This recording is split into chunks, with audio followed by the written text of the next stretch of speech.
Inquiring perspiration. Abnormalities of perspiration can help differentiate syndromes of interior exterior, cold heat, and deficiency strength or deficiency excess. The key aspects are the following. Is the patient sweating? When does the patient sweat? In which area is the patient sweating? How much is the patient sweating? Sweating may be absent in exogenous illnesses, internal injuries, and early stages of certain chronic illnesses. In exterior illnesses, absence of sweat accompanied by cold intolerance, mild fever, and a floating and tight pulse indicates cold in the exterior. The reason is that the exogenous cold evil suppresses defensive yang and blocks the sweat pores. In internal injuries, absence of sweating, accompanied by dehydration of the skin with withering of the hair, is mostly due to deficiency of yin blood, sweat losing its source, or deficiency of yang qi, the loss of evaporative function. If the sweating is associated with fever, wind aversion, and a floating and even pulse, it indicates deficiency in the exterior caused by exogenous wind opening the sweat pores.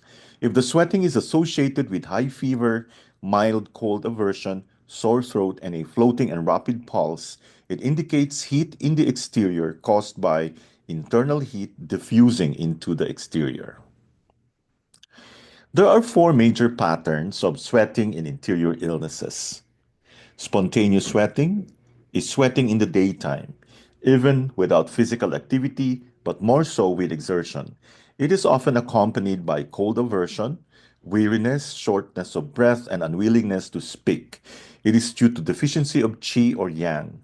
When yang qi is deficient, the superficies is unprotected and the sweat pores cannot be closed. Night sweats is sweating during sleep that stops on waking and often accompanied by recurrent fever, flushed cheeks, and hotness feeling in the five centers. It is due to yin deficiency because of which internal heat arises. After falling asleep, yang qi returns to the interior and aggravates the internal heat, which in turn causes fluids to evaporate outward. Profuse sweating. Clinically, this may be due to excess or strength or deficiency, incessant sweating with fever, thirst, preference for cold drinks, and a large surging pulse is due to heat strength. The strong internal heat causes evaporation and outward escape of fluids. If the profuse sweat is cold and is accompanied by facial pallor, cold limbs, and an indistinct pulse that is on the verge of collapsing, it is due to total yang depletion. This is seen mainly in critically ill patients. Shivering, sweating.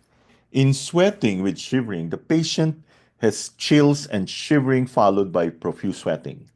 The face shows expressions of misery. If the fever subsides with the sweating, the pulse becomes calm and the body becomes cool. It is a favorable sign that the pathogenic evil has been expelled. If sweating occurs but the patient still has restlessness and dysphoria, and the pulse is swift and hurried, it is a danger sign that evil chi has overcome genuine chi. Thank you for your attention.